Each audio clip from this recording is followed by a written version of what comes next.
Coucou à tous, aujourd'hui du coquille au menu.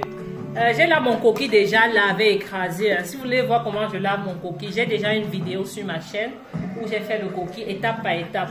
Donc j'ai mon coquille déjà lavé, écrasé. Malheureusement, je n'avais plus de piment frais. Donc j'ai mis du piment en poudre, du piment rouge. J'ai là mon huile, la bonne huile rouge du coquille. Ça vient tout droit du Cameroun. Merci à ma maman pour ça. J'ai ici ma marmite, la grande marmite, avec de l'eau qui... je chauffe de l'eau parce que je vais directement emballer et mettre dans la marmite. Donc, le coquille c'est cuit à vapeur. À vapeur. D'accord, j'ai ici ma batteuse. J'ai écrasé, mais j'aimerais insuffler encore plus d'air parce que, bon, c'est le soir et j'aimerais que le coquille soit un peu léger. Donc, je veux un peu... D'accord, comme je disais tantôt, je veux insuffler un peu d'air dans mon coquille pour que ce soit un peu léger. Donc, je vais brancher ça. Et c'était un peu trop puissant. Je veux aller un peu. Donc, j'utilise ma batteuse électrique pour tourner. Donc, ça salit un peu beaucoup. Donc, je ne veux pas faire ça longtemps. J'ai déjà mis aussi mon sel. Ça juste pour quelques temps. Ça salit beaucoup et ça ne me plaît pas vraiment. Mais c'est ça les réalités. J'essaye. Ça c'est malheureusement il est très puissant. Donc ça c'est la vitesse minimale. Mais jusque là ça salit. Donc je mets un peu d'air dans mon coquille. Entre temps je vais vérifier le sel. Il n'y a pas assez de sel, je vais augmenter le sel. Je vais continuer. Oh, ça salit beaucoup. Hein? D'accord, je vais faire ça et je vous montre le résultat plus tard. Ça fait trop de bruit en même temps. Regardez le coquille. Vous voyez la texture. Donc ça l'est un peu mousseux.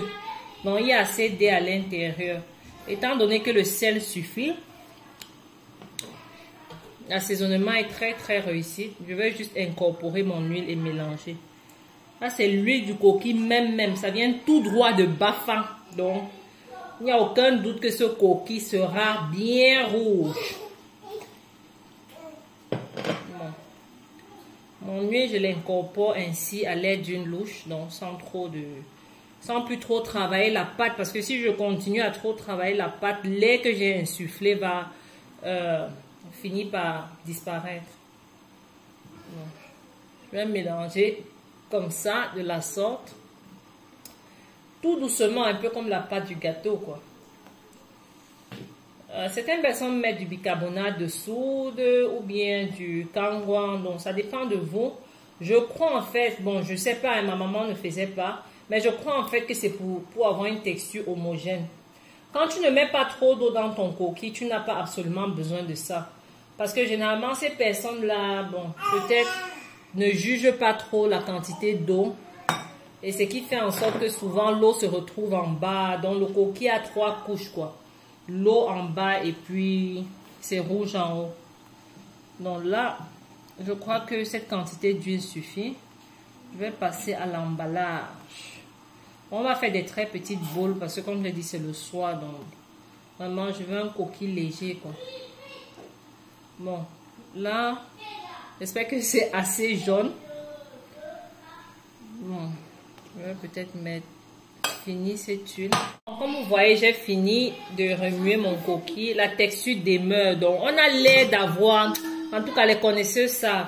Donc, on a une texture, on dirait de la mousse, quoi. Vous avez déjà mangé la, comment on appelle ça, le chocolat, mousse au chocolat. D'accord, ça c'est la mousse au coquille. Donc... Qu'est-ce que tu veux? Vas-y. Mousse au coquille. Ça c'est la mousse, non, mousse au haricot, aux graines de conille. Oh. Pardon, excusez-moi mon français, pardon. Connaisseur connaît. Bon, là je suis en train d'emballer. Et je vais faire des petites boules comme je disais. Bon, vous connaissez déjà notre technique d'emballage, donc on n'a plus besoin de revenir dessus. J'ai assez parlé depuis déjà plusieurs années. Je vous ai donné le secret. Donc, j'ai déjà aussi une autre vidéo. Oh, seulement mon papier à lui ce soir risque de me faire des chichis. Donc, c'est comme ça que j'emballe et puis Je vais mettre dans la marmite. Mon papier s'est déchiré, mais c'est pas grave. J'espère que ça va suffire. Je n'ai plus assez de papier. J'emballe comme ça. Et puis, je sécurise avec mon papier à lui. Parce que le papier cuisson, en fait, en principe, pouvait suffire. Mais... Et là, j'ai mis en bas une assiette. Je vais venir poser mon coquille au-dessus. Le coquille qui part. Le coquille qui part. Bon, là, je n'ai pas... Le couvercle de cette marmite est cassé. Donc, on fait avec les moyens de bord. Je n'ai pas honte. Les gens viennent sur les réseaux montrer. Pardon, on fait avec les moyens de bord.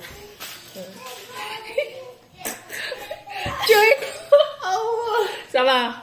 Bon, ok. Coupe la vidéo. On va filmer. Moyen de bord sur nous, mais non. Je ne vais pas vous montrer tout le processus. Donc, j'emballe et je vous montre dans la marmite. À bientôt. La 4e boule.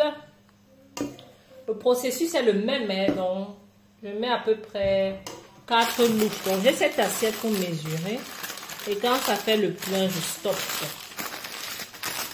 J'essaye de réunir les feuilles et puis j'attache avant d'utiliser le papier à lui. Donc quand vous mettez dans le papier à lui, rassurez-vous de sécuriser surtout la tête avec le papier à lui. C'est ça le rôle. Parce que sinon le papier cuisson est aussi assez solide. Donc, il y a 3 boules. Je mets la 4e là. Je ferme. Rassurez-vous toujours qu'il y a. Bon, là, j'ai tout emballé. Je vais mettre de l'eau. Juste un peu d'eau comme ça. Et puis, je vais recouvrir avec ce papier et le papier à lui. Et puis, pour fermer quoi. Bon, je recouvre avec un papier cuisson et un papier à lui.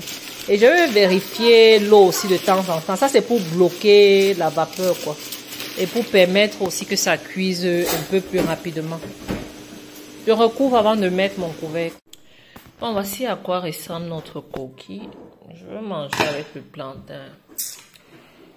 Ah, je crève de faim, mon Dieu.